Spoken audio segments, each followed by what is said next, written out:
Ano nangyari? Ano ang nangyari? Well, saka na mag-aral. Okay, it's 4:05. 10 na tayo. Happy New Year po. Happy New Year sa ating lahat.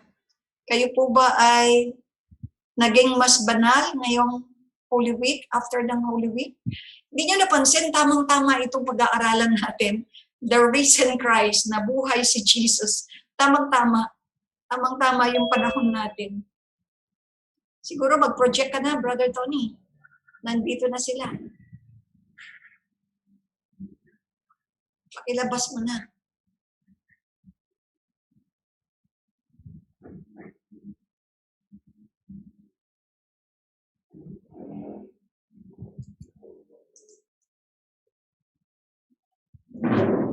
Lakihan mo pa, brother.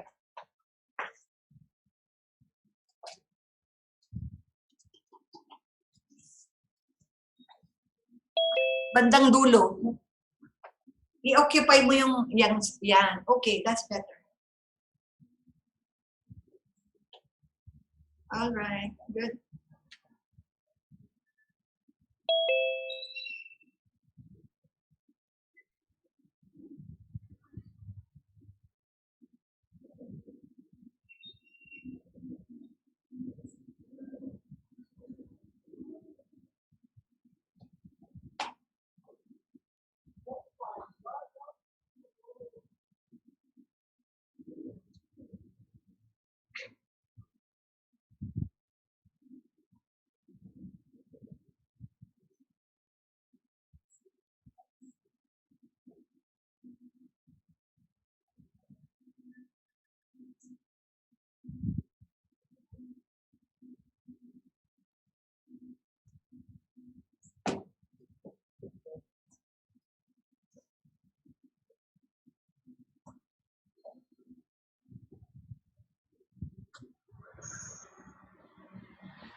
Pagdating ng 4:10, brother, kahit wala pa sila, siguro we start na.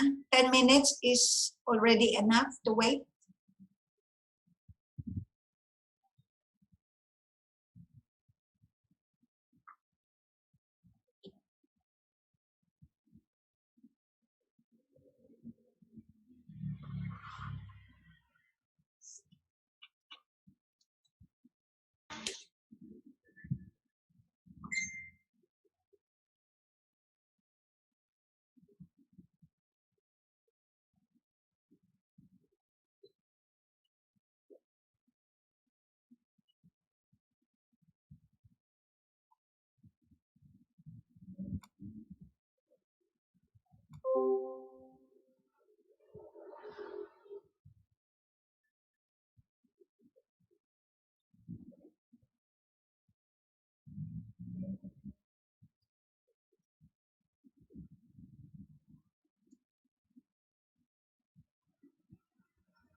Sister Dali, pwedeng kayo po sa opening prayer? Sister Dali.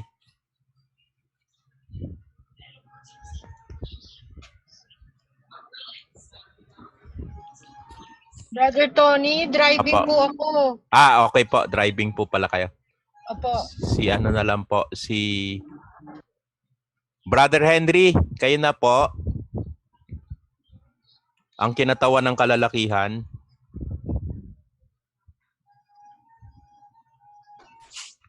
Sige po. Salamat po. Binigla mo ko. Sige. Sa ngalan ng Ama at ng Anak at ng Espiritu Santo. Amen. Ama namin mapagmahal, maraming salamat po sa araw na ito na pinagkaloob niyo po sa amin. Kami po ngayon ay nasa harapan ninyo, nasa presensya ninyo upang humingi ng gabay sa aming pag-aaral ngayon. Ipadala niyo po ang inyong spirito upang kami pagkalooban ng pangunawa at pagkalooban din ng tamang paraan upang maunawaan namin ang lahat ng aming mapag-aaralan ngayon. Sana po ang lahat po na hindi pa nakakadalo ngayon, sana po ay makadalo ngayon para sama-sama po kaming makapag-aral ng iyong salita. Lahat ng ito ay hinihiling namin sa pamamagitan ni Jesucristong aming Panginoon. Amen. Sa ngalan ng Ama at ng Anak at ng Espiritu Santo. Amen. Magandang hapon sa ating lahat and Happy Easter. So, Happy Easter din po. Yeah. Maraming salamat, Brother Henry. Ikaw ay nabigla, sabi mo. Opo. Okay. Sige po. Maganda ang umpisa ng ating Bible study ngayon. Kaya lang, nakakalungkot, wala si Father. No? Ano kaya nangyari kay Father? Baka meron siyang inaasikaso sa kanyang parish. Anyway. Text ko po, sister. Anyway. So, mag-umpisa tayo ngayon sa paksa number 11 at sinasabi ko, very timely. Very timely kasi ang topic natin, nabuhay si Jesus. And we are just celebrating Easter. Ang Easter po ay 50 days, no? Right after ng Easter Sunday, idineklara sa panahon ni Pope John Paul II, year siguro mga 2000 something, na ang second Sunday ng Easter ay Divine Mercy. Tapos alam natin magkakaroon pa ng Pentecost. Okay? So at least mga 50 days celebration ng Easter. Now let's go and read paksa number 11 na buhay si Jesus. Sino mag-start? Pwede ba sa kabilang side? Kasi ang nag-lead ng prayer ay si Henry. So dito naman sa karangalan. Okay. Narito ba ang mga tao ng karangalan? Sinong pwede nating makita dyan? Nandiyan ba si Olive? Or si Loida? Opo, andito po Andyan ako. po. Okay. Magandang hapon Magandang po. hapon. Happy Easter, Sister Olive. Happy Easter to everybody. Yeah. Basahin ko po, paksa 11. Yes. Paksa number 11, nabuhay si Jesus. Panimula, ang muling pagkabuhay ni Jesus ang batayan ng pananampalatayang Kristiyano at ang sentro ng larawan ng Ebanghelyo na ipinakita ni Jesus. Para sa mga manunulat ng Ebanghelyo at sa buong aklat ng Bagong Tipan, ang pagkabuhay na mag-uli ni Kristo ang batayan ng lahat ng pananampalatayang Kristiyano. Mula sa mga unang sulat ni San Pablo hanggang sa pahayag o revelation, ay nawala. Teka, sandali lang po. Ang huling aklat sa Biblia, nihayag ng buong Bagong Tipan na si Jesus ay nabuhay. Okay, stop muna, Sister. So binabanggit dito, kung maalala nyo yung binanggit kong pangalan noon, si Martin Keller, siya yung nag-comment na ang Gospel ni Mark is a long narrative, no? Pero ang passion story talaga ay ang sentro. At lahat ng iba't ibang mga kwento ay mga ano lang, kumbaga mga introduction lang. So lahat sinabi, ang kabuuan ng buong Testament, they all testify that Jesus resurrected. Okay. Kaya ngayon, iba na ang pagtingin natin kapag magbabasa tayo ng Ebanghelyo, for example, ni Matthew. So alam natin na yun ay isinulat ng mga apostoles para suportahan yung Old Testament. So makikita natin kapag sila ay nagkukwento, itong ating mga evangelist dito sa ating New Testament, ito ay para suportahan ang mga nakasulat. Nabuna ng mata ko. Okay? Bakit ko yan nasabi? Kasi kung minsan, di ba kapag nagbabasa tayo ng New Testament, parang hiwalay na tayo sa Old Testament kasi new naman ito. Pero hindi. Dapat palaging nakatuktong. At yan ay lalabas particularly sa Gospel ni Mark, okay? Ni Matthew. Si John, alam natin, tinatapatan niya yung Genesis. Alam natin yung Genesis, mayroong 7-day creation. Kaya dito sa Gospel ni John, pag binuksan nyo, tinatapatan niya yung kwento ng Genesis. Kaya, introduction lang to. Gusto ko lang maka-take off tayo. Kaya doon sa John 1, kung sisilipin mo, Brother Henry, John chapter 1, verse 29, verse 35, verse 43, tingnan niyo po yan.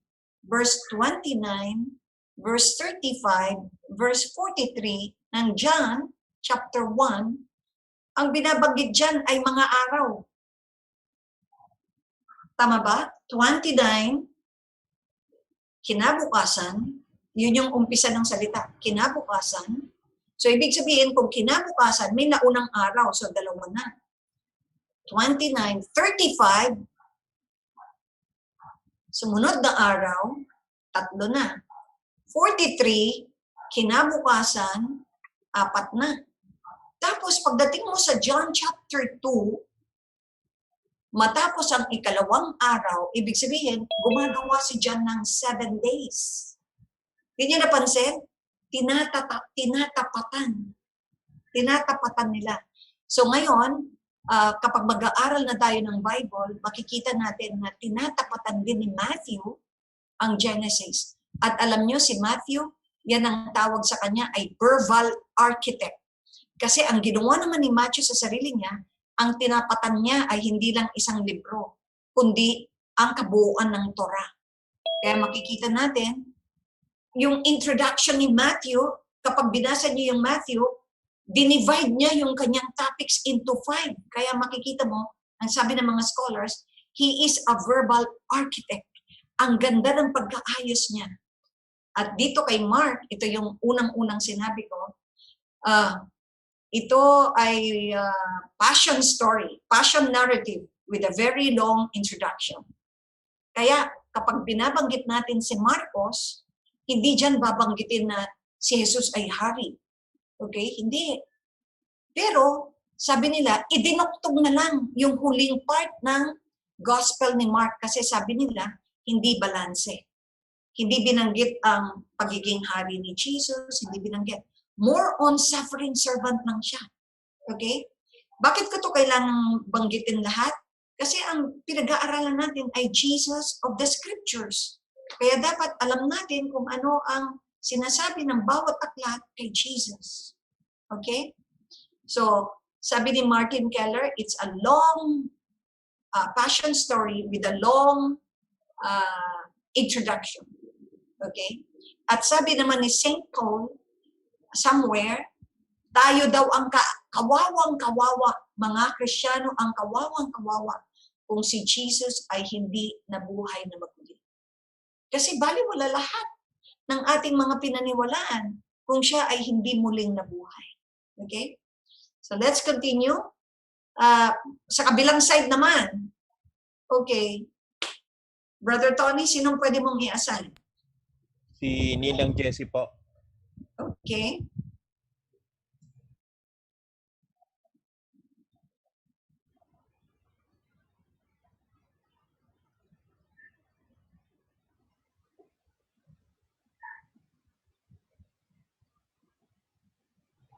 Ninang Jessie, kayo po muna. Kahulugan ng pagkabuhay na muli.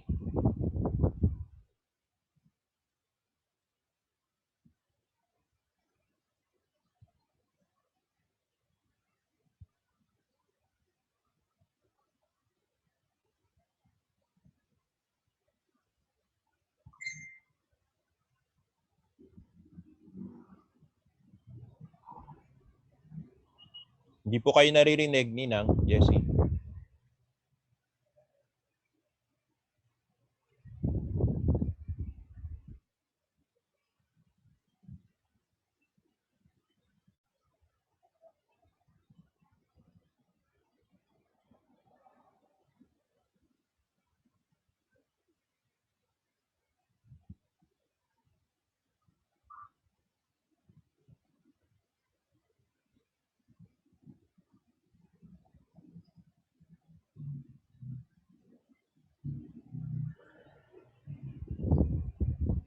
Ako po ba nawala? Ninang Jessie. Nakamute namin. Pero yung Hindi. naka-assign, hindi pa nagbabasa. Apa. Ninang Jessie. I don't think she has a copy. Ay, Pero walang Andito naka- naman po, naka-project naman po. Si Sister Ida po kaya muna. Okay. Ida. Po. Ang kahulugan ng pagkabuhay na maguli. Ay, sandali lang. Feedback po kayo. Doc Ida. Sandali lang po. Hindi po maganda. Yung connection niyo po hindi maganda. Once na nagsalita kayo, ang daming echo. Habang inaayos ni Doc Ida, mag-assign ka ulit, Brother Tony. Sige po, si Sister Nancy po. Okay, Sister Nancy. Sige po. Ang kahulugan ng pagkabuhay na mag-uli. Naririnig niyo po? Yeah, clear. Okay. Ang kadalasan sa mga kasaysayan ng Israel, hindi malinaw ang ideya tungkol sa life after death. May buhay ba pagkatapos ng kamatayan? O tungkol sa pagkabuhay na mag-uli? Malaki ang pananampalataya ng Israel kay Yahweh na siyang pinanggagalingan at nagbibigay ng buhay para sa lahat. Ang buhay ng tao ay maganda, subalit marupok, fragile. Ang buhay na ito ay nilikha ng Diyos at minarkahan ng kasalanan at kahinaan. Later on, makararanas ito ng kamatayan. Sa mga Ehipsyo, masalimuot ang kanilang kuro-kuro sa ideya ng immortality o kawalan ng kamatayan. Samantalang para sa mga Hudyo, malaki ang kanilang paniniwala sa buhay sa kabilang buhay at higit itong inaasahan. Okay, thank you, Sister Nancy. Okay, so ano yung mensahe na binasa niya? Ibig sabihin, wala pang idea ang Israel tungkol sa life after death. Wala pa, hindi pa klaro. Okay, pero malaki ang tiwala nila sa Diyos. At malaki ang kanilang, ang nakalagay kasi salita is tentative. Ibig sabihin, inaasahan pa lang nila. Di ba? Kapag, by tentative, ano tayo ngayon? Tentative, hindi pa sigurado. Malaki ang kanilang inaasahan na mayroon talagang life after death. Kaya lang, doon sa mababasa natin sa mga susunod na mga numbers, makikita natin na naapektuhan ang Israel ng mga bansa sa paligid niya. So much so na yung kanilang idea ng resurrection nabuo lang 100 years before the coming of Jesus. At alam natin, ang Egypt, matagal na. Matagal na siya sa kanyang civilization. Okay? Ang Egypt, pwede nating sabihin na very advanced, especially sa mga idea ng paano nila na-navigate ang kanilang buhay after death. Kaya doon sa kanilang pyramid, kung kayo po ay makakarating sa Israel, I was given a chance to go there, gusto nilang i-exact talaga na, sige, kung ikaw, I don't know if it's during our time, pero bago ka makapasok doon sa pyramid, kailangan luluhod ka. Kailangan yuyuko ka. Hindi pwede yung lalakad ka ng smart na talagang mataas ka. Kumbaga parang ang point nila, well, if you are not one with us, hindi ka pwedeng pumasok ng lalakad ka na nakatayo. So talagang mayroong isang point doon na talagang luluhod ka para kumasya yung katawan mo. At once na nakapasok kayo doon, makikita nyo na they believe na kapag nabuhay sila sa kabila, they would be needing all those things. Alam naman natin, yung pyramid is a tomb ng kanilang mga parao. At kaya may mga maliliit na mga tombs, mga pyramids, ay mga tombs naman yun ng mga alalay nila, ng asawa nila. Okay? Ni-research ko, wala naman, pero may nagsabi kasi parang, kumbaga, sabi-sabi. Ni-research ko, wala. Hindi sinasabi. Pero ang sabi doon, kapag nandun ka, nagbabiyahe ka, syempre nakakakita ka ng mga, yung iyong, anong tawag doon? Yung iyong interpreter. Meron din sarili-sarili niyang kwento. Pero ang kwento nila, kapag daw namatay yung isang bantog na pamilya, o kaya sabihin natin yung parao, yung asawa, kahit hindi pa patay, isasama na niya. Okay? Hindi siya pwedeng nag-iisa, isasama na niya. Kaya nga ba, inisip ko lang inakala ko lang na, kung ganito pala ang turo, ay talagang aasik-asuhin mo yung asawa mo. Di ba? Ano kaya sabihin sa atin? Yan, ganyan na rin ang turo ng mga Katoliko. Na kapag ang asawa mo namatay, kasama ka ililibing. Siguro mahal na mahal mo yung asawa mo, no? Siguro iisipin mo, naku, anong kakainin mo? Dapat hindi ka masyadong kumain ng baboy. Ngayon, di ba, parang, bahala ka kung anong gusto mong kainin. Basta para sa akin, hindi yan tama. Pero kapag namatay yung lalaki, kasama ka. Kaya, ganun na lang ang pagmamahal ng mga babae na parang, ultimo talaga lahat ay aasikasuhin. At pagdating doon, meron silang mga laruan.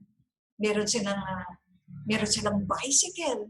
Meron silang mga brief. Meron silang nilutong mga na-preserved na mga chicken. At sabi nila, pag nabuhay sila doon, meron silang pagkain. So, ganun kasalimuot ang kanilang belief na pag namatay sila, mabubuhay silang muli. At kailangan nila yung mga yon. Okay? So, tingnan po natin, ano ang mangyayari sa concept ng resurrection para sa mga Israelita. So, let's go to number 1. Babalik sa inyo, karangalan. Babalik sa kabilang side. Okay, nandiyan ba si Sister Loida? Yes, ma'am. Pero hindi ko po masyado mabasa. Okay. So, Maliliit. iniwan natin sa isang makakabasa. Thank you, Sister, for telling the truth. Okay. Andiyan ba si Sister May?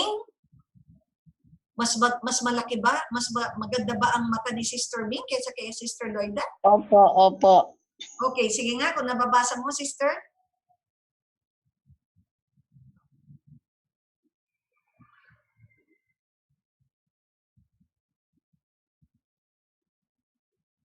Wala kami naririnig.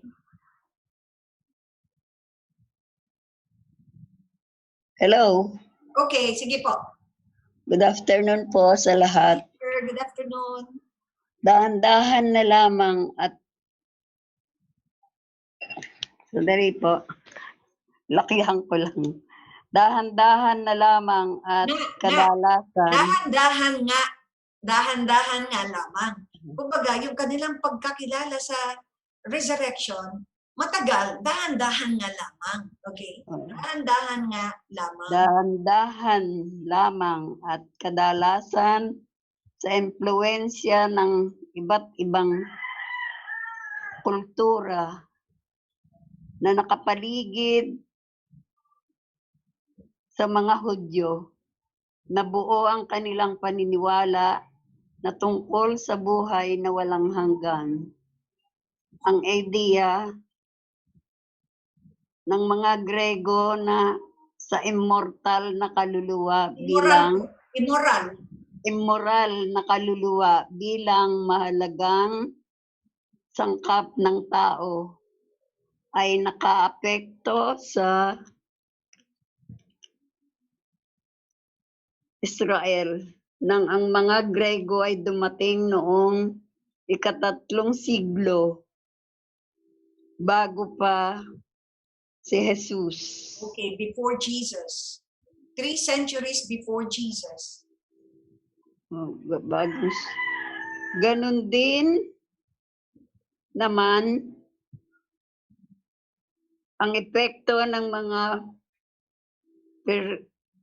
Persian sa Israel sa kanilang pagkatao Pagtakas. sa kamatayan. Pagtakas sa kamatayan. Kasi sobrang liit. Thank you, sister. So pagmuni-munian po natin yung binasa ni sister.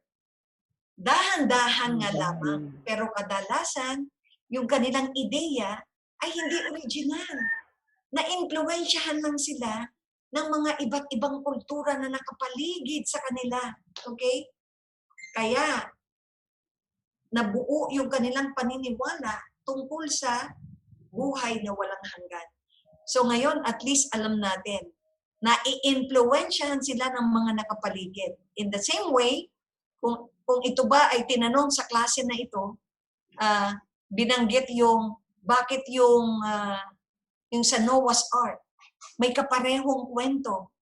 Yung the Epic of Gilgamesh, nangyari yan. That is in Mesopotamia. Pareho. Magkakaroon ng flood, malaking flood, at pinaghanda siya ng arko, at nang matapos na ang baha, nagpalabas din siya ng ibon. At iba ang pangalan, hindi Noah ang pangalan. Kasi yan ay sa ibang bansa. Okay? So pareho. So either sabihin natin nagkayahan sila, nagkaalaman ng mga kwento, kagaya nung sinasabi natin na creation story, no? Alam natin yung creation story. Napakarami. Sa Egypt, napakaraming Diyos. Ang creation story nila ay tungkol sa Diyos na nagmamasturbate. Nagmasturbate ng tubig, nagmasturbate ng moist, nagmasturbate with the air. Ang kinalabasan ay ang creation. Dito naman sa isang lugar, sa Babylonia, ang creation story naman niya ay may dalawang mag-asawa na hindi magkaanak. Tapos si Kingu yung asawa. Tapos nagkaroon sila ng anak. Ang pangalan ay si Thea. Tapos nagkaroon pa ng isa pang anak. Pinatay niya yung unang asawa. At galing sa mga buto nila, doon nabuo ang tao. At pagkatapos yung isa namang anak, pinatay niya mismo yung nanay niya dahil gusto niyang magkaroon ng power para sa kanya. At ginamit naman niya yun para gumawa ng mga bundok, ng mga ano-ano, part ng creation. So, hindi maganda yung mga story nila. Either violent or sexually motivated. Pero pagdating sa Israel, ang ganda ng kanyang kwento. Okay? So, mayroong influensya ang mga nakapaligid na mga bansa, mga kultura ng ibang bansa. Pagpatuloy natin sa number 2, balik sa inyo, Brother Tony. Sige po. Baka pwede na po si Ninang Jessie po. Okay. Okay na po? Naririnig po ba? Ay, maayos na. Okay po. Okay, thank you po. Okay, number 2. Ngunit sa huli, ang pananalig at pagtitiwala kay Yahweh, ang Diyos ng Israel, ang Diyos na pinagmumulan ng lahat ng buhay at ang kagandahan ng mga bagay na material na nilikha ng Diyos, ang naging daan para mabuo ang kanilang paniniwala sa kahulugan ng buhay na walang hanggan. Ang kanilang pagtuturo tungkol sa resurrection o pagkabuhay na maguli ay nasa kanila na 100 taon bago pa ipanganak si Jesus. Alright, thank you po. Welcome. So, para lang hindi natin makalimutan, kailangan inuulit. Sabi, yan daw ang sikreto ng pag-aaral. Kailangan inuulit. Okay? In the long run, kahit na naapektuhan sila ng kultura ng ibang mga bansa, sa kahulihan, yun. Ngunit sa huli, pero hindi mo mapagkakaila na at in the end, yung kanilang pananalig, yung kanilang faith sa Panginoon, and they trust the Lord, no? Yun ang nagbigay sa kanila ng talagang konsepto ng resurrection. At hindi lang yan, na-realize nila dahil sabi nila, ang ganda ng mga nakikita natin na ginawa ng Diyos. And these are material. Ibig sabihin, tangible, nakikita. Napakaganda ng bundok, napakaganda ng waterfalls, napakaganda ng mga ito. Okay? Material. At yung mga kagandahan ng mga bagay na ibinigay sa atin ng Diyos, na nilikha ng Diyos, yun yung naging way para makapag-isip sila. Mayroon nga talagang buhay na walang hanggan. Okay, kumbaga, hindi sila solely nagdepende sa kultura na, ay, gayahin natin to, gayahin natin to, gayahin natin to. Hindi. Sila ay nagdasal, sila ay nagtiwala, at sabi nila, ang Diyos ang nagturo sa atin. Okay? Nagtitiwala sila, nananalig sila, ang Diyos ang nagpaalam sa atin na mayroon talagang buhay. Okay? Sa kabilang buhay. Alright. So pagdating pala ni Jesus, 100 years before the coming of Christ, alam na rin nila. No? Pero hindi pa nila na-experience. Kaya nung sinabi ni Jesus sa kanyang mga apostoles na papatayin nila ako, umentra agad si Peter. Hindi pwede mangyari yan. Get behind me, Satan. Balakid ka. Because you think like you are of the world. You have to think like my Father. For His thoughts are not our thoughts. His ways are not our ways. No? So, tingnan natin. Sa number 3, ano nga ba ang sinasabi ng mga ebanghelyo? Dito na tayo. Pupunta na tayo ngayon sa gospel. Ano ang binabanggit ng ebanghelyo tungkol sa muling pagkabuhay? Okay, balik sa atin, sa karangalan. Any volunteer? Hindi ko po kayo nakikita. Yung screen lang nakikita ko dito. Inalis ko yung mga mukha natin para mabasa ko ng mabuti. Volunteer, please. Ako na po, sister. Okay. Sister Linda. Number 3, ang mga ebanghelyo at ang muling pagkabuhay.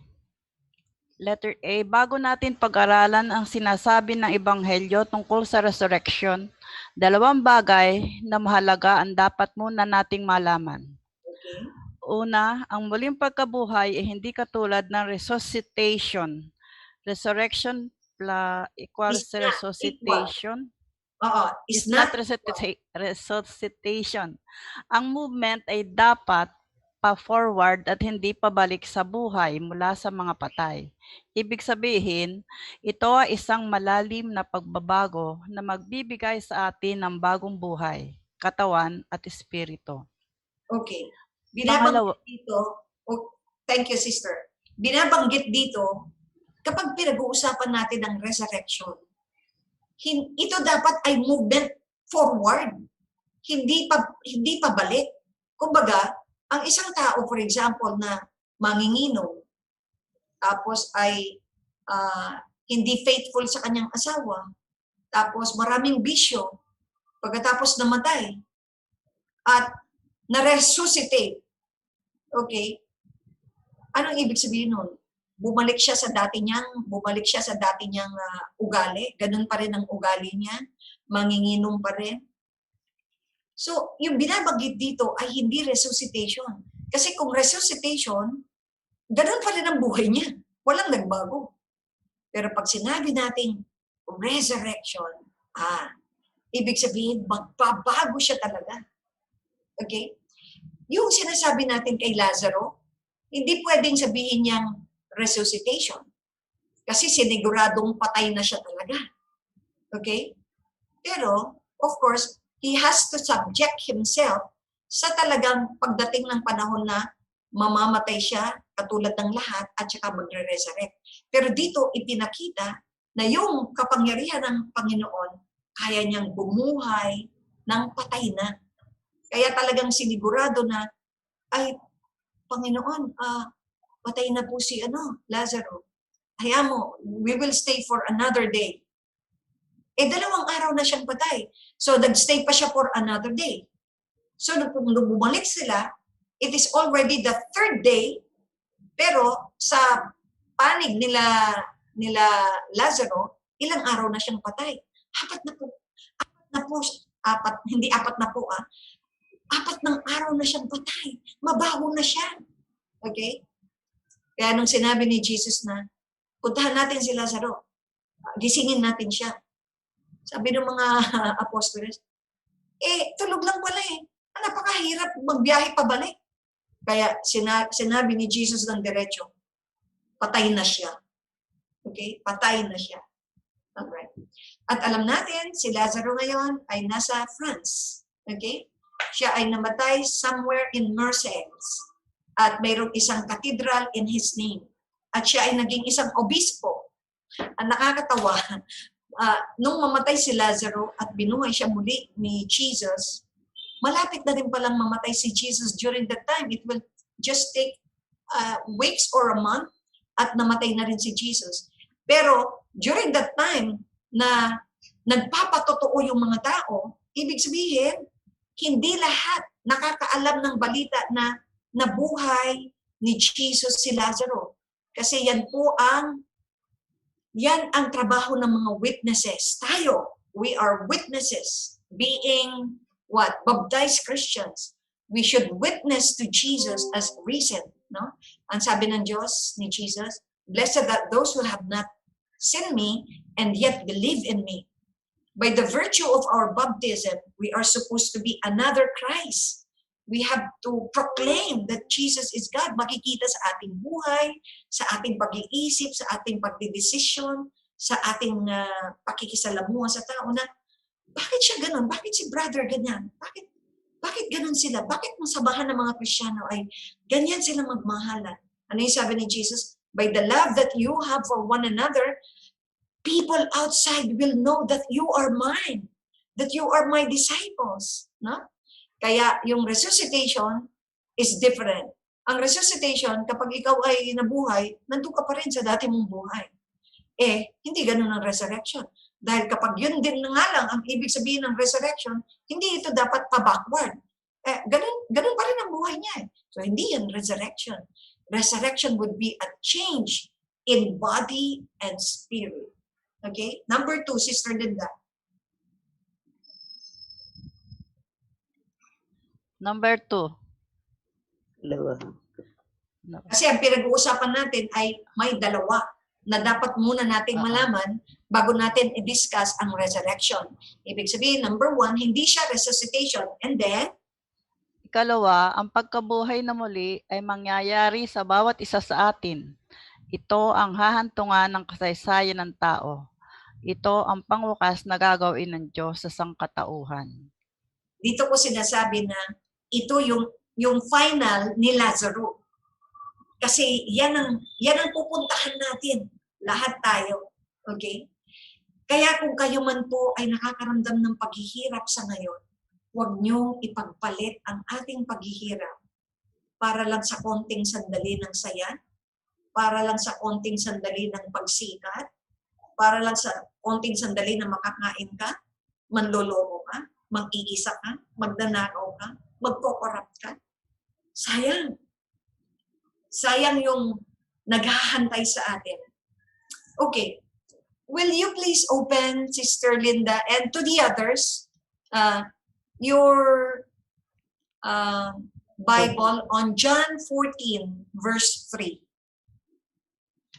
John 14, verse 3. Sa Gospel, hindi yung letter of John. 14, verse 3. John 14 verse 3. At kapag naipaghanda ko na kayo ng matitirhan, ako'y babalik at isasama ko kayo upang kayo makapiling ko kung saan ako naroroon. Okay. Alam niyo po, ang laki ng background niyan. Sister Linda, yung binasa mo, napakalaki ng background niyan. Ano yung sinabi niya sa 2? Sa 2. Sa bahay ng aking ama ay maraming silid. Okay. Kung hindi ito totoo, sasabihin ko ba sa inyong pupunta ako roon upang ipaghanda ko kayo ng inyong matitirhan? Okay, all right. Okay, so ang background po niyan ito. Alam natin si Jesus ay Hudyo. At alam natin si Mama Mary at si Joseph nung sila ay mabetrothed. Minsan kasi hindi klaro sa karaniwan sa mga Katoliko. Parang magulo, no? Pero ang stage ng kanilang pagkasal ay dalawa. Una, tinatawag na betrothal. Haharap sila sa elders, okay? Haharap sila sa, sabihin na natin, equivalent ng pare, mga elders. At pagkatapos, i-announce na sila ay husband and wife. Na betrothed na sila. Engagement para sa atin, mga modern day, mga nagpapakasal. Oh, engaged na ako, meron na akong singsing. Okay. So yung betrothal na yon, after noon para sa mga Israelita, aalis sila uli for 12 months. Kanya-kanyang bahay uli. Pero itong si Jose, isasama niya yung kanyang mga kamag-anak at mga best friend, gagawa na sila ng bahay. Bahay para sa kanyang misis. At si misis naman, na hindi pa naman siya talaga misis dahil hindi pa consummated, siya naman ay pupunta sa bahay ng kanyang nanay at doon siya ay mag-aayos ng mga gamit para sa kanyang pag-iisang dibdib after 1 year. So, ang binabanggit doon ay crockery. At pag binuksan nyo yung aklat nyo ng dictionary, ang crockery ay mga gamit sa kusina. Kaldero, mag-iipon na siya. Or kung sila man ay gagawa na sila ng mga kutsara. Okay, ginagawa lang nila yan noon. Kutsara, tinidor, mga bowl, okay? Tapos magsusulsi, tapos kumot, ganyan. Kaso pagdating nung wedding feast, yan yung ikalawang stage na. Doon sa wedding feast, doon nalaman na si Mama Mary ay buntis na. Okay? At doon na, paano na-consummate? May nauna na. Kaya, kapag binanggit natin yung mangyayari sa atin, tayo na simbahan, tayo nakalagay sa Bible, your maker will marry you. Ang gumawa sa iyo ay pakakasalan ka. Ang esposo ni Jesus ay ang simbahan, the bride. Kaya kapag English naman kaya ko pinabasa kay Sister Linda yung number 2, kasi ang sabi doon sa English, I'm going away to prepare a place for you. So ginagamit niya yung kanilang tradition na aalis muna yung groom to prepare a place for you. Pero sabi, I will come back. At sa kanyang pagbabalik, isasama na kita. Okay? So sino ang asawa ni Jesus? Ang kanyang esposo, ang kanyang partner, ang kanyang mahal, ay lumabas sa kanyang tagiliran ang tubig at dugo. And that is the church. Tayo. Isasama ko kayo. Ang simbahan. Ganun na lang ang pagmamahal niya. No? Okay. So, at least that's the background. Kaya ko pala yan sinabi kasi ang topic natin ay resurrection. Nabanggit ko na ito sa mga taga-Karangalan. Paano yan, sister, kung namatay ako na ang tanda-tanda ko na? Pag nabuhay ba ako, matanda pa rin ako? Ano ang sagot doon? Sige nga po, huwag mo nang sumagot ang mga taga-Karangalan. Tingnan muna natin ang Pasig. Kung meron kayong idea, paano pag namatay ka? Ano itsura mo pag nabuhay ka? Sige nga, meron po ba kayo? Narinig niyo na po ba yan? Tapos saan kayo pupunta? Narinig niyo na po ba yan? Yan ay katuruan sa ating relihiyon, sa ating pagiging Katoliko. Anyone from the side of Pasig?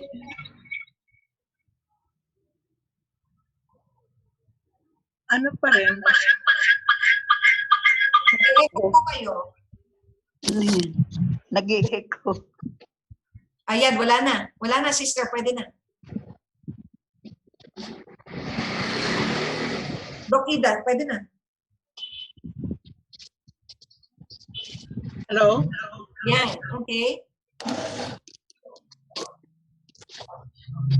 Ang sa something is wrong. Nag-echo yung Bakit kanyang... kaya? Bakit kaya po nag-echo?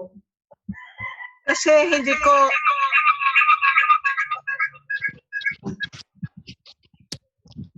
Ako sis. Okay, sige po. Para sa akin, kukunin ko yung sinabi ni Jesus sa ni San Pablo.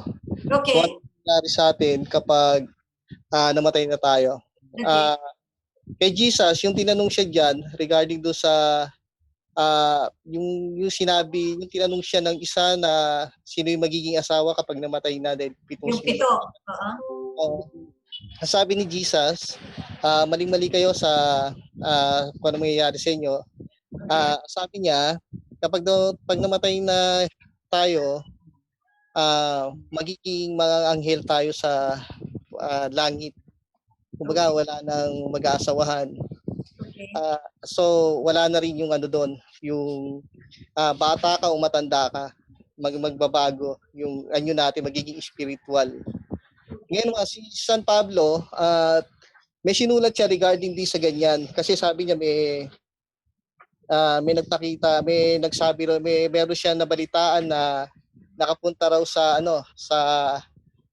sa ikatlong langit, yung anong langit. Then ang sabi ni San Pablo, kapag daw tayo namatay, tayo sa yung inexplain pala niya yung muling pagkabuhay pagdarating si Jesus. Sabi ni San Pablo, kasi kinukonsider niya na maaabutan niya yung second coming, kaya sinabi niya na kapag tayong mga buhay, magpapalit tayo ng katawan natin. Hindi ito yung katawan natin na idadala sa langit, kundi katawang espiritual. Parang katulad daw ng buto na kapag tinanim namamatay, na nagbabago. So, hindi na tayo, wala na doon. Wala nang matanda, wala nang bata. Hindi na, bago na yung kanyuan natin, spiritual body na yung dala natin kapag pag tayo ay nabuhay na. Ngayon, meron pa akong idadagdag. Okay. Isa sa mga katanungan, bakit hindi nakilala si Jesus na mga alagad nung nabuhay siya magmuli, di ba? Yung lalo na yung naglalakad siya sa Emmaus. Bakit hindi siya nakilala? So, isa sa mga sinabi, isa sa mga explanation, kasi nga nagbagong na siya. Naging spiritual body na siya kaya hindi siya nakilala ng mga alagad niya. Nagbagong mukha na si Jesus. So, ganun din daw tayo. Thank you, Lon. Okay. Thank you, Lon. Ayaw kong iwanan yung binanggit niya, yung sa A Walk to Emmaus. All the while, nagba-Bible study sila ni Jesus. Sila sabi ni Jesus, ano ba nangyari? Ikaw lang ang hindi nakakaalam sa nangyari? Bakit? Ano bang nangyari? Yung inaasahan namin na Kristo, na akala namin, siya pa naman ang inaasahan namin. Akala namin, duduktungan ko paraphrasing lang. Akala namin, siya ang papalit kay Haring David. Ang dami-dami niyang ginawang mga milagro. Pagkatapos wala, namatay din pala. Tapos nagla-lecture si Jesus, sabi niya, hindi niyo ba alam na kailangan munang mag-suffer bago siya pupunta sa kanyang kaluwalhatian? Hindi niyo ba alam? Tapos binanggit niya lahat ng mga sinabi ng mga propeta tungkol kay Jesus. Sinabi din niya ang sinabi ni Moises tungkol kay Jesus. Wala silang naintindihan. Hindi nila nakilala. Tama yung sabi ni Lon. Hindi nila nakilala, naririnig lang nila. Hindi nila naintindihan ang kwento. Pero paano nabuksan ang kanilang mga mata at nakakita sila at the breaking of the bread. Kasi pagpasok nila sa bahay, sabi ng dalawa, "Uy, alika muna. Estranghero, alika dito ka na. Gabi na." At alam nila, every time na nag-gather sila ni Jesus noon, may fellowship, Palagi yan. Automatic yan. Palagi. He blessed it. He breaks it. He gives it away. At doon biglang nawala si Jesus. Minsan hindi na-highlight yan sa pagbasa natin. Doon nawala si Jesus. Ibig sabihin, kapag kumain tayo ng Eucharistia, kapag tumanggap tayo ng ostia, kapag tayo'y nagkukumunyon, malalaman natin ang istorya ni Jesus. Mabubuksan ang mga isip natin. Alala niyo si Jeremiah? Sabi ni Jeremiah, "Naku, hindi po ako Panginoon, bata pa po ako." Take note, si Jesus hindi pa na-incarnate, Old Testament to. I'm talking about the God the Father. Bata pa po ako, wala pa akong alam. Anong ginawa ng Diyos? Nilapitan siya. Idinikit sa bibig niya. I don't know if it's baga ba or what, pero walang epekto na, hindi siya nasunog or ano. Dinikitan ng labi niya. At ang sabi, alam mo na, nandyan na. Alam mo na. Kaya tayo, nagpapakahirap tayo mag-Bible study. Have a good connection with Jesus. You pray. Improve in your prayer life. Alam nyo, ang isang magandang epekto ng pagba-Bible study, dapat nagdadasal tayo. Kasi isang ganyan lang ni Lord sa iyo, alam mo na lahat. Alam mo na lahat. Naintindihan mo na. Hindi mo na kailangan magbasa pa. Si Mama Mary, sa palagay nyo, hindi yan kinuwentuhan ni Jesus? Tingnan nyo ha, doon sa John, hindi mababaw yun. Hindi mababaw ang kwento ni John because sa lahat ng Gospels, no, si Marcos, ipinapakita si Jesus as a suffering servant. So, hindi dyan binabakit na siya ay hari. Hindi. Pagdating kay Matthew, yan. Ang gusto ng writer, si Matthew, Hudyo, nagsusulat siya para sa mga Hudyo, ang gusto niya ipakita, si Jesus ay ang hari. Si Jesus ay Mesiyas. Siya ang hari ng Israel. Pagdating naman kay Lucas, naapektuhan na siya ng mga Griego. Kaya dito sinasabi yung salitang Eche Homo. This is the man. Wow! What a man! Okay?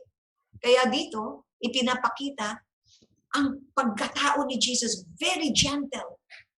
At pagdating kay John, mas mahirap.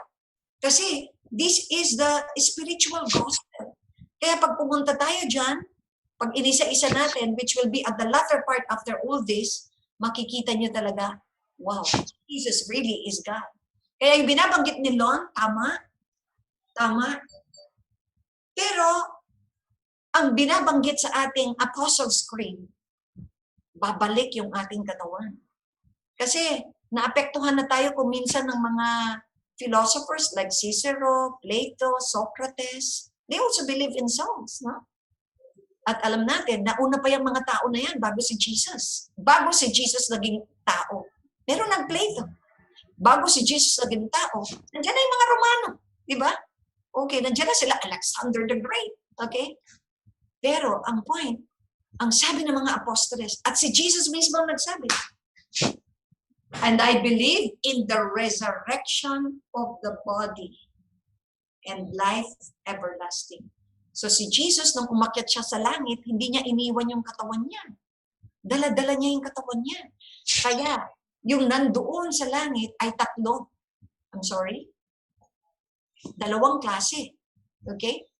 The spirit, spiritual, pero ngayon, meron na rin kagaya ni Jesus na tatlo nga. Angels, okay? God, angels, and man. Jesus is both human and God. So tayo, babalik ulit yung ating, sister, paano yan? Sinunog namin yung asawa namin, nagpakremate. May imposible ba sa Diyos? Kung ang buhay nga, babalik so, babalik pala yung katawan ko. Ano yun? Yun yung gumagapang ako? O yun yung lola na ako? O yung ano? Okay, sa pagdating mo doon sa taas, wala na kayong relasyon. Wala nang relasyon. Because it is more than anything. Pero, ang itsura mo daw ay kung saan you are at your prime. Yung baby ba, you are at your prime? Yung baby nga, hindi nakakapag-reason out. So when you were at your prime, so wala nang bulag, walang pilay. Dahil hindi naman yung intention ng Diyos. Okay? Walang pilay, walang bulag. Perfect. Perfect state. Beautiful state. Kaya hindi ka talaga makikilala. Okay? At nasan kayo? Basahin naman natin sa pahayag. Nasaan pupunta yung mga yan? Could you open, Lon? Lon? Nandiyan ba yung Bible mo? Revelations chapter 21, last chapter. Last verse. Revelations chapter 21, last verse. Teka, minsan wala sa akin yung Bible. Okay, sino may Bible? Brother Tony, dala mo yung Bible mo? Revelations, last chapter, last verse. Bagong langit. Basahin ko, sister. Okay. Pahayag 22 ba, sister, o 21? Ang ina-expect kong marinig ay the new heaven and the new earth is coming down from heaven. 21. 21. Okay, chapter 21 verse, last verse. Ito po. Chapter 21 verses, ito po sabi sa verse 27, chapter Okay. 21 verse 27. Ngunit hindi makakapasok doon ang anumang bagay na marumi sa paningin ng Diyos. Ito'y ang mga gumagawa ng masama at ang mga Ay, hindi sinungaling. Iba, sister. The new Ang heaven. mga tao lamang. Opo, iba po eh. Chapter 1. Chapter 1 ba, sister? Pagkatapos nito, nakita ko ang isang bagong langit at isang bagong daigdig. Wala na ang dating langit at daigdig. Wala na rin ang dagat. Okay. Yan, chapter 21 verse 1, sister. Okay. New heaven and earth. Okay. There will be a new heaven and the new earth at wala na yung dati. Wala na rin ang dagat. Okay? Ibig sabihin, wala nang demonyo.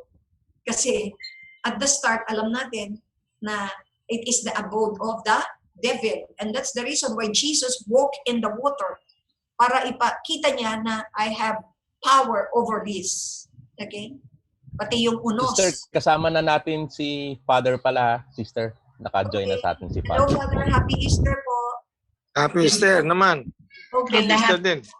Father, anong address po ninyo?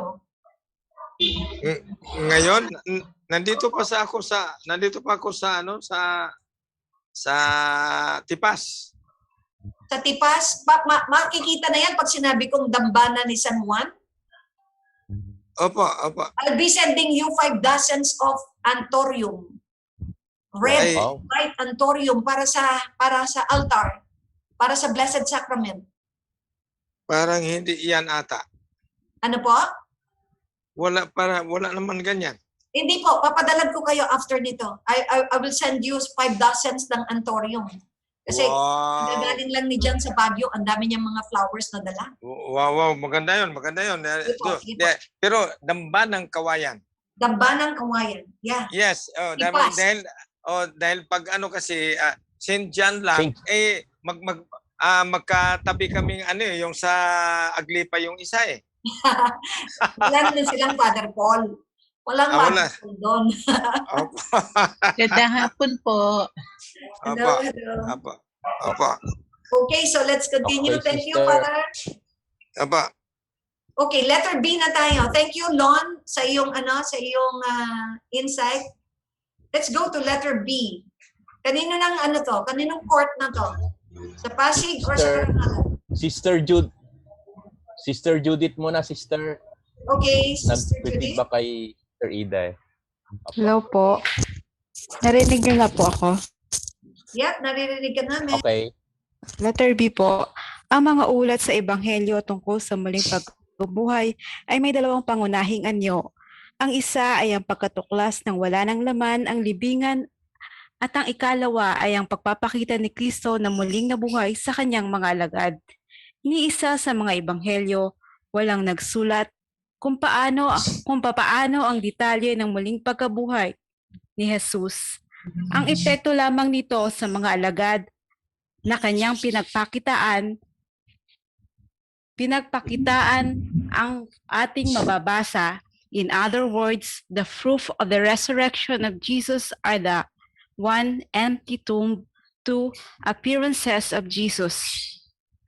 Okay. So, ni isa, walang nagsasabi ng detalye paano, ano ang unang umangat kay Jesus, ano ang unang bumangon, or inangat ba niya yung kamay. Walang ganong kwento. Pero, valid. Nakita nilang naglalakad si Jesus muli. Kagaya nung binanggit kanina ni Don, yung a walk to Emmaus. Tapos, bumalik yung dalawang sila Cleophas, bumalik sila para ikwento, not knowing na nagpakita na rin pala sa kanila si Jesus. Simultaneously, nagpakita. Wow. Okay? So, that's more than enough. Empty tomb plus appearances. At alam natin, nagpakita siya sa, yung 500. Nabanggit na ba natin kanina dito yung 500? Wala pa. Hindi pa nababasa na nagpakita siya sa 500 na mga tao. Okay? Noon yung makikita niyo yan sa Matthew 28 verses 18, no? Na all authority has been given me both in heaven and on earth. Kasi hanggang noon, halos hindi pa makapaniwala mga apostoles because this is their first time to have a first-time experience, first-hand experience ng resurrection. Sinasabi lang. Pero hindi nila alam paano nga bang mabuhay ang namatay. Ito, nakita nila. Okay? So, empty tomb and the appearances of Jesus. Okay. Sa kabilang side, Sister Annie, nandyan ba si Sister Annie? Ang istorya tungkol sa libingang walang laman. Nang matuklasan na wala si Jesus sa libingan, inihayag ng mga ebanghelyo ang katotohanan ng muling pagkabuhay. Ang bawat isa sa mga ebanghelyo ay nagsasalaysay kung papaano nila natuklasan na walang laman ang libingan at ito ay inilahad sa iba't ibang paraan. Ang libingan, ang tahanan ng mga patay ay walang laman. Hindi nito mapanghawakan si Jesus na muling nabuhay. Ang taong ipinako sa krus ay buhay na ngayon sa pamamagitan ng kapangyarihan ng Diyos. Okay. So alam natin yung iba't ibang version nila. Thank you. Sa Lucas, 2 ang anghel na nandoon na na-meet ng mga kababaihan. Sa John, isa lang. Bakit niyo hahanapin ang buhay sa mga patay? At alam natin, makikita natin yung mga diferensya ng bawat ebanghelyo. Kasi sinasabi dito, meron silang sarili-sarili nilang paraan. Okay, mayroong part na hindi tumakbo si Peter and si John. Sa Gospel ni John, lumabas si Peter, tumakbo. Medyo mas mabilis si John. But out of deference, ibig sabihin, paggalang, okay, hindi siya pumasok. Pinauna niya si Peter para talagang makita yung primacy of Peter, no? Pero doon sa iba, hindi kumilos. Sinabi lang ni Mary. Kaya ang sinasabi, si Mary is the apostle of the apostles, no? Kasi siya yung naghatid ng balita. Okay. At titingnan natin kung mapabanggit pa nila dito. Baka naman I am preempting already na matatagalog pala dito. So tingnan natin. Letter B. Okay, Brother Tony, letter B. Si Sister Ida po, baka okay na po. Okay, thank you for that end time. Hi, Sorry. salamat. Letter B. Okay. Ito, tulad ng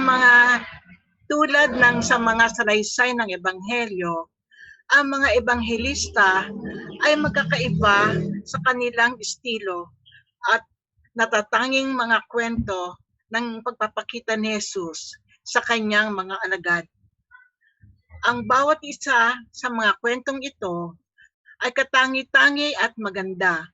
Ngunit tulad ng empty tomb, ipinahayag nila ang muling pagkabuhay ni Kristo. isang kaganapan na hindi lamang nagpapabago sa katawan at espiritu nang ipinako si Jesus, kundi sa pamamagitan ng epekto ng dulot ni Jesus sa Tony, pakitaas. Sa mga mga mananampalataya. Okay. Kay Jesus, sa kanilang pananampalataya kay Jesus. Hindi, sister. Sa mga pinakaunang mga saksi niya. Mga pinakaunang mga saksi niya. Okay. Ang mga saksi na ito ay tunay na nagbago. Ang mga alagad na dati-rati ay mga takot at balisa. Ngayon ay punong-puno ng pag-asa at matatagpuang sumaksi at pag-asa at matatapang na sumaksi sa kanilang pananampalataya kay Jesus. Okay. Thank you, Doc. So dito, ito ang panghawakan natin. Kasi palagi tayo mga Katoliko nililibak. Ay, yung mga apostoles, wala namang ginawa, tinakbuhan. Oops! Napakahalaga nung nangyari. Nung nag-resurrect uli si Jesus, ang mensahe niya kay Mary, please tell them, meet me in Galilee. At ilang araw, 40 days. At alam natin, lahat ng ginagawa natin sa ating simbahan, walang gawa-gawa ni Father. Walang gawa-gawa ni Pope. Walang gawa-gawa ni Lola. Yung ating mga nobina, yung ating mga 40 para sa patay, ay dahil si Jesus ay 40 araw nilang nakasama. Teaching about the kingdom of God. Teaching about a lot of things. No? Ang dami mong magagawa ng 40 days and 40 nights. At binalikan niya ang kanyang mga apostoles. At ito ang sabi niya, those who hear you, hears me. Those who hear you, hears me. Wow. Ito pa. As the Father has sent me, so I send you. Ay bakit? Sino ba yung Father? Di ba siya rin yun? Iisang persona. I'm sorry, 3 persona, iisang Diyos. No? As the Father has sent me, so I send you. But He's God also. So sino yung mga hindi naniniwala sa simbahan?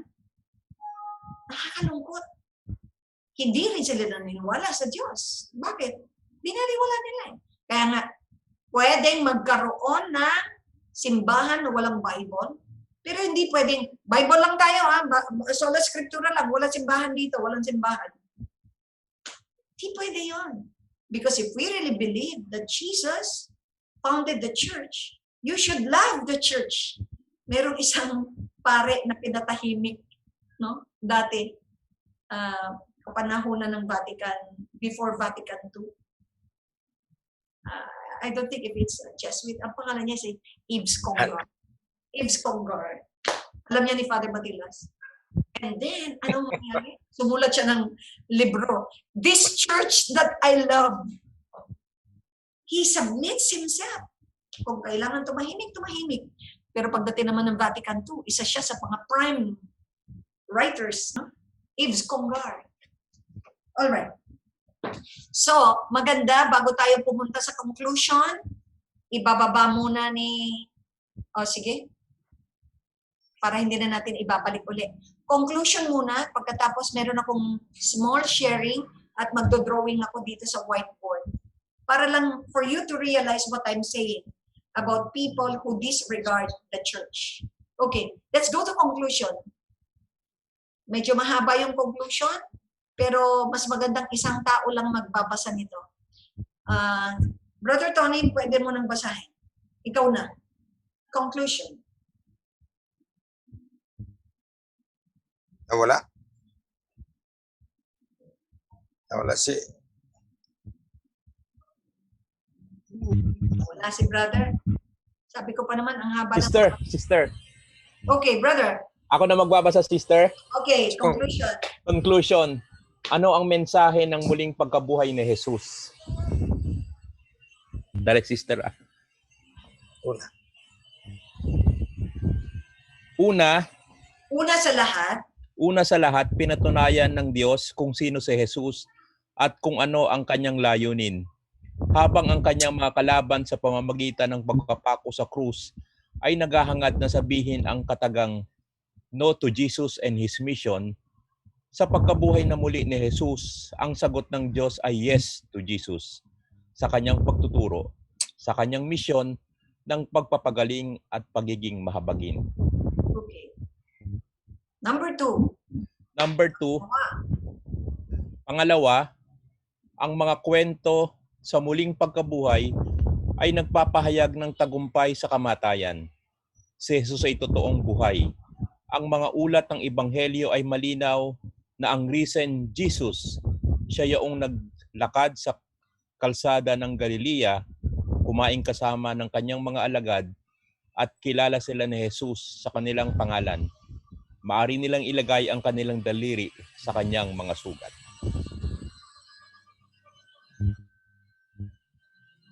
Tuloy ko pa, sister. Tuloy-tuloy. Itataas ko lang, sister. Yan. Sa muling pagkabuhay, ang muling pagkabuhay ay hindi pabalik. Ang Ay muling hindi pagkabuhay pabalik. ay hindi pabalik. Pabalik. Hindi ito resuscitation. Pareho pa rin si Jesus, ngunit iba rin siya. Ito ang pasulong, hindi pabalik. Ang pagkabuhay na muli ay nangangahulugang isang bagong moda ng buhay at presensya. Isang bagong langit at isang bagong lupa. Okay. Ika-4, ang isa sa magandang epekto ng muling pagkabuhay ni Jesus ay ang kanyang pakikipagkasundo sa mga alagad na bumigo sa kanya, mga tumanggi at tumalikod kay Jesus. Naibalik sila ni Jesus sa pagiging alagad. Muli nilang nakatagpo at nakasabay sa pagkain si Jesus. Binati niya sila ng kapayapaan. Pinagaling niya ang mga ito sa kanilang pagtatapat ng pag-ibig. Ipinadala silang muli ni Jesus upang maging kanyang mga saksi sa mundo. Take note, ha? Dahil dun sa resurrection ni Jesus, anong nangyari? Nagkabati uli. So hindi siya tinakbuhan. Hindi niya, may kasalanan kayo sa akin. Hindi siya anong tawag doon? Hindi siya nanisi. Okay, next. At sa wakas, napakahalaga ang muling pagkabuhay ni Jesus ay isang batayan para sa ating pag-asa sa hinaharap, hindi lang pang-individual kundi ng buong pamilya ng sangkatauhan. Hindi mahalaga kung wala mang kasiguruhan ang nangyayari ngayon sa ating buhay, gaano man kalaki ang katotohanan ng mga ulat tungkol sa mga kamatayang nangyayari sa mundo, ang pananampalataya sa muling pagkabuhay ay nagpapahayag na ang buhay ay mas malakas, powerful kaysa sa puwersa ng kamatayan. At ang pag-ibig ay higit na nagtitiyaga kaysa sa puwersa ng puot o karahasan. Si Kristo ang tunay na simula at katapusan. Yes, napakaganda ng conclusion. Si Jesus ay totoong nabuhay. Number 2, paki-correct po. Number 2, second sentence, si Jesus ay totoong nabuhay. Okay? Si Jesus ay totoong nabuhay. Okay? Patay, siya ay nabuhay. Okay, pakibabayan, brother, pakitanggal, tapos mag-share ako. Na, sister? Sige, sister. Iko-close ko na, sister. Okay, please. It will not take me 5 minutes. Tamang-tama lang. Okay, do I have a whiteboard? There you are. Okay, lalapit lang po ako sa aking screen kasi ayaw nung isa kong gadget eh. So, tingnan niyo po ito, ha? Are you with me? Yeah. Okay. Tingnan niyo po ito. This is Egypt. Binigyan sila ng Panginoon ng 3,000 years para ma-reach nila yung karurukan ng kanilang pagkasikat. Okay? Napakataas na sibilisasyon, napakagandang kultura. Meron silang, yung alphabet nila, yung cuneiform, di ba? Tapos ang kanilang patay, may mga mummified. Tapos meron silang mga pyramids, Ang dami nilang mga establishment structures, okay? At ang kanilang Diyos ay si Ra. Ra. At alam natin, ang head ng Egypt ay Ramesses. Anak ng Diyos. Ra-Meses. Okay? At nung nandun na sila sa point na gino-glorify nila ang kanilang sarili, here comes God sending a messenger in the person of Moses para sabihin, mayroong mas mataas na Diyos kesa kay Ra. May totoong Diyos. Will you believe? At ano sabi ni Ramesses? No to the messenger, no to the mission, no to the message, no to God. So ano ang kapalit niyan? Binigyan siya ng 10 signs na siya talaga ang Diyos. Alam na natin yung 10 signs na yan. Kakatapos lang ng Holy Week. At alam natin, kapag ang tao humindi sa Diyos, anong mangyayari sa iyo? Pabagsak ka. Ngayon, asa na glory ng Egypt? Nawala, di ba? Nawala, nabura. Ang meron lang tayong malalaman ay yung kanyang mga history ng pyramid, history ng mga mummies nila, or whatever. Okay? So anong nangyari? Sa sinapupunan ng Egypt, inside them, for 400 years, nandito ang Israel. Ang tao na maniniwala dito sa sinasabi ng Diyos. At sila ay nakalabas through ano yung sinabi natin, sa Red Sea. Diba? At pagkatapos, gagawa na tayo uli ng isang bilog dito. Here comes Israel now. Binigyan siya ng Diyos ng 1,500 years. At dumating din ang kanyang kasikatan. Sikat, alam niyang siya ang chosen one. No? Ang Israel ang panganay na sa mga bansa na anak ng Diyos. And now comes God again. Introducing himself as the Messiah. Ano ang ginawa nila kay Jesus? Pinatay nila. They killed God. Sila mismo ang nagpapatay. Diba? It's a connivance talaga. Hindi pwedeng magbigay sila ng capital punishment kay Jesus, kaya kailangan dumaan kay Pilato, di ba? Anong nangyari? Babagsak din to, kagaya ng pinag-usapan natin. Anong nangyari? Year 70, bumagsak ang kanilang templo. AD. Yan, nasa history po yan. At hindi na nila naiangat ang kanilang templo. Hanggang ngayon, Wailing Wall na lang. Pinatay nila si Jesus, year 30. Ang bilis ng pagbagsak nila. Ito medyo medyo matagal pa ang pagbagsak nito eh. Bakit umandar ang aking? Sandali ha. Sa inyo rin ba umangat? Hindi naman. Okay. Ang pagbagsak ng Egypt hindi masyado. Pero ito, makikita mo, year 130, wala na silang bansa. At alam natin sa panahon ni Hitler, marami talagang namatay sa kanila. It's really a realization for them. Now, burahin natin to so that I can i-clear ko uli, clear all my drawings. Okay, and I will make it big. So here comes Egypt kanina, and here comes Israel. Nasa sinapupunan nila ang tinatawag nating mga Christians. Diba? At ang mga Christians, pinapatay nila. And then they went out to the Middle East. At doon sila nagpahayag. Now, 2,000 na. Dito, 3,000. Sumikat sila. 3,000. Dito, 1,500. Ngayon po, hinog na uli. 2,000 na. May pattern po. Nakikita nyo? And now comes Jesus.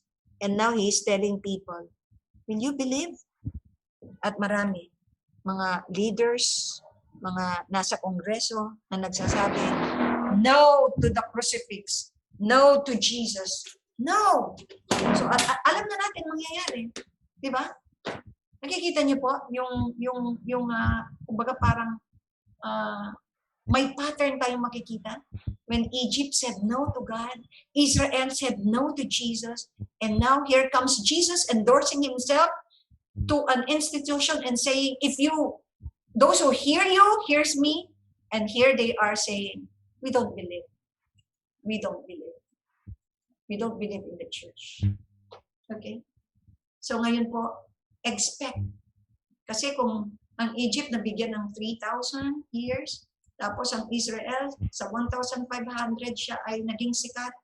Now comes, again, nasa stage na tayo na alam na natin ang mga turo ng simbahan, alam na natin ang katuruan, and yet, may mga tao pa rin na they are saying no. Meron po sa Kongreso ngayon, alam natin na nag-move na paalis ang mga crucifixes dahil hindi lahat ay naniniwala that Jesus is God. What do you expect? No? What do you expect will happen to us? No? So yun lang po. I leave you with that realization. Kaya talagang makikita natin kaliwa kanan ang mamamatay ng mga tao. No? Marami. So, diyan po nag-e-end ang ating lesson. Pero hindi naman may simbahan naman na iniwan ng Panginoon, Ma'am Phil.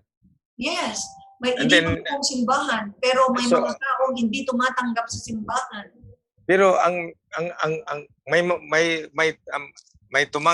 ayaw mang tumanggap, pero ay yun ang naging challenge sa mga taga-simbahan kung paano na ipaglaban talaga itong pananampalataya ng simbahan. Dahil hindi naman talaga, kahit noon pa man na marami talagang gustong sirain ang simbahan dahil maraming anti-Christ, pero hindi naman nangyari. Opo. Totoo. Kasi sabi naman ni Jesus their power will not prevail, di ba? And the gates of hell will not prevail. Alam niyo yung isa pang binabasa nakalagay doon, nung bumagsak daw yung templo, no? Nung binagsak sila ng Romano. Alam niyo yung mga Christians, wala na doon. Nakaalis na. Wala na ang mga Christians. May mga may mga naman mga kilalang mga radical theologians katulad yung sinabi mo kay si Yves and then Yves Kungrat at saka si itong bago lang namatay si Hans Kung, no? And then yun mga sila, pero ayaw tumanggap na yung the infallibility of the Pope. So ang naman ay pati nga si meron naman si Karl Rahner, pero si Rahner nanatiling tapat man yon, pero ang ko naman na hindi na may marami na mga theologians na sana maninindigan itong ating ang kailangan naman talaga maninindigan itong mga leaders natin tulad ng mga obispo. So, talagang magbatsyag na lang tayo, Father, sa ating nakakalungkot yung mga nakapost ngayon. No? Ayan na. Yung mga obispo talaga, kailangan talagang may maninindigan din. Dahil, yun din ang kulang ba? Parang dahil ang mga pare kasi, nangangapare mga pare, dahil ang hinihintay kung gaano ka strong ang mga leaders, mga obispo. Dahil kung ang mga pare baka sisihin ng kanyang obispo na wala nga siya. We have to be prayerful. Yan na nga. Yan na nga. So yan na nga.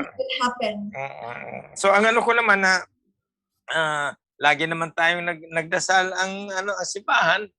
Sana darating talang panahon na hindi talaga ito babagsak dahil hindi man tayo may-ari nito, ang may-ari ito ang Diyos man. So wala naman talagang hindi natin mahigitan yung kapangyarihan ng Diyos. Yes. Sana magkita-kita tayo doon sa Pearly Gate, ha? Maghantayan.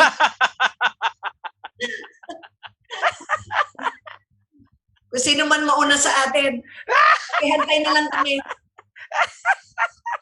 Tapos pwede pa tayong magkasundo na kapag umakyat na kayo sa langit at kung sino mauna sa atin, ang sasabihin niyo, Lord, kasama namin siya nagba-Bible study, pupasukin natin. Yan na. Yan na. Salamat sa Diyos. Yan na. Yan na nga. So, ang ano doon, no? Ang ano doon, ang katanungan, magkakilala pa ka tayo dahil baka yung iba, yung iba hindi mo nakakilala, hindi nila kilala si ang Panginoon, no?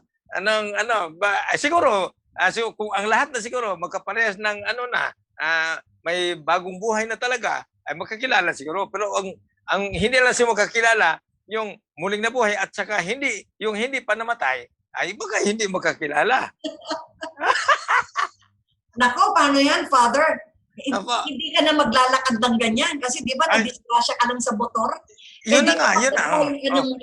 Kompleto na eh. Complete na. No? Complete na. No? Yan. Hindi na rin matanda. Dahil dyan, Father, magdasal ka na. Okay. Thank you.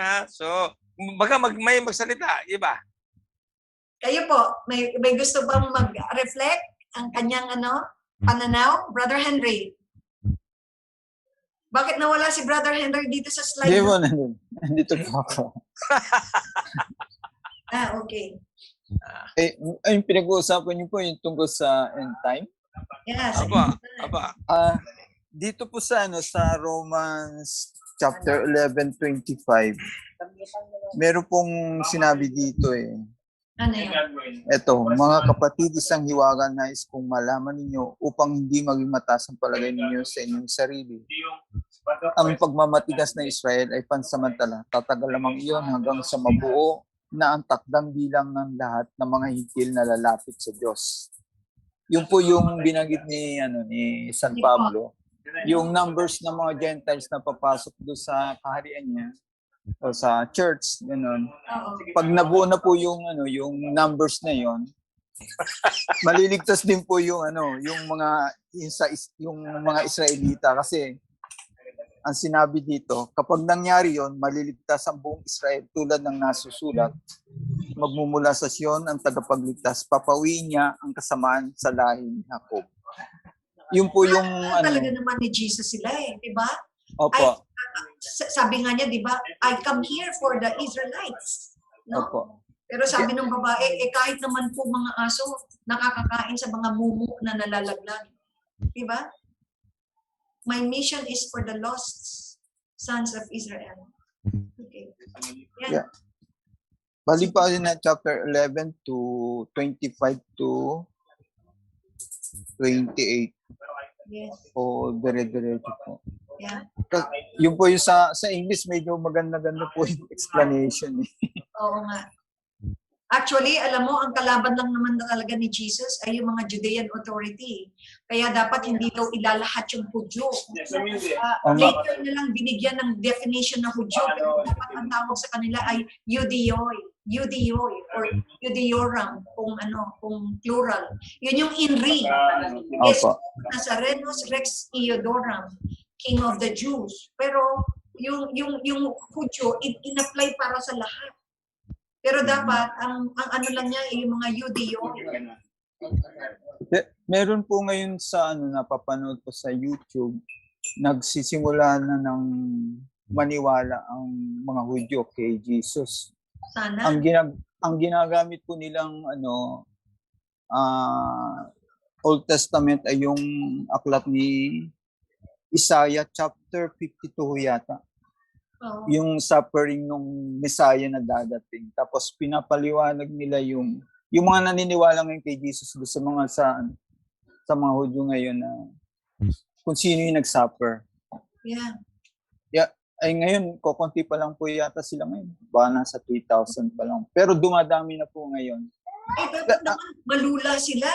Malula sila sa bansa nila. Napakaraming pumupunta because of the sight. No? Yun isa nga pong problema doon eh.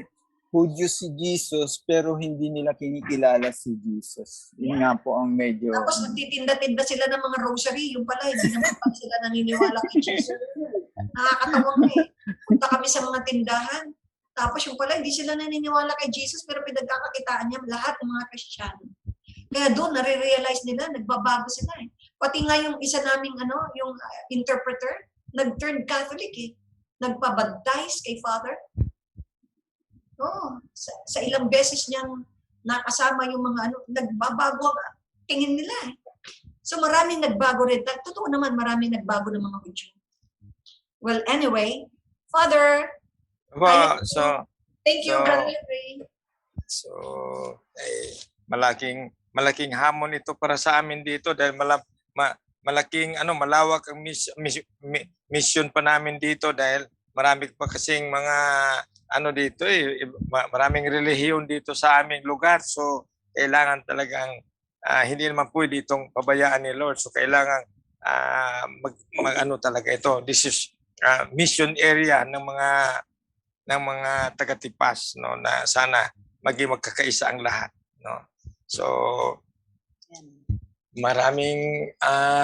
kami ay nagpapasalamat, Panginoon, sa pagkakataong ito na kami ay nagpapatuloy sa aming gawain na sana lalong lumalalim at tumitindi ang aming pag-aaral para kami ay maging instrumento mo dito sa lupa, para kaming lahat ay magkasama-sama sa iyong tahanan na gusto mo na kaming lahat na ay magsama-sama sa iyong tahanan dahil ikaw ay naghanda para sa aming paninirahan diyan. So maraming salamat, Panginoon, na sana kami nandito na makagawa ng mga paraan na kami maging karapat-dapat makapasok sa iyong kaharian.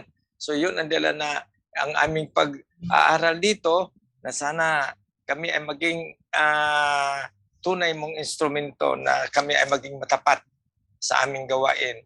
At basbasan mo kami palagi na kami ay lumago sa nasabing pag-aaral, lumago sa aming pananampalataya at maging matapat. At sana basbasan mo rin ang aming facilitator, si Ma'am Phil, at ang buong pamilya upang sila ay maging manatiling malusog at makaiwas at ligtas sa pandemya o anumang mga sakuna. Sa ngalan ni Kristo ang aming Panginoon. Amen. Sumainyo ang Panginoon. At sumayo rin. Pagpalain ka na makapangyarihan Diyos Ama, Anak at Espiritu Santo. Amen. Magandang gabi sa inyong lahat. Magandang gabi. Gabi po. Salamat. Maricel, thank you, Salamat Father po. Paul. Salamat po. Kasama po natin Sister Marifel tsaka Father Paul yung mga biblical apostolate po. Brother Nonong, sila Sister Nitz, sila Brother Lon. So kasama po natin yung ibang mga parokya. So hindi na lamang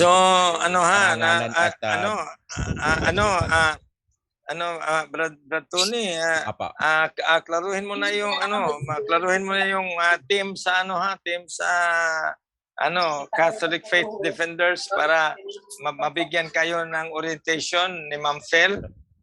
No? Sige, Father. Sige, sige po. Okay. Bye. Bye-bye. Bye-bye. Bye-bye. Bye-bye. Bye. Bye-bye.